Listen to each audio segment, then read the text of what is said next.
el pasaje de la locomoción colectiva volverá a subir. Y ustedes tendrán que pagar lo que digamos. O si no, la ley se encargará de ustedes. ¡Ya no les tememos!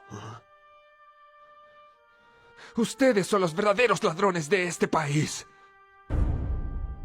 Nos suben la luz, el agua, el gas, el transporte, mientras ustedes evaden miles de millones de pesos en impuestos. Y nosotros seguimos con el mismo sueldo. Y ya estamos cansados. Basta de abusos. Abramos los ojos y démonos cuenta que nosotros tenemos el poder. Ustedes se deben al pueblo. Sí, tiene razón. Tenemos el poder. Sí. Nosotros tenemos el poder. Y si el pueblo se levanta, ustedes se caen.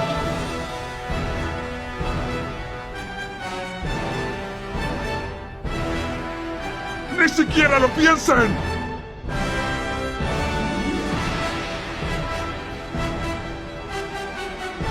¡Oh, no! ¡Parece que se están organizando! ¡El pueblo unido jamás será vencido! ¡No!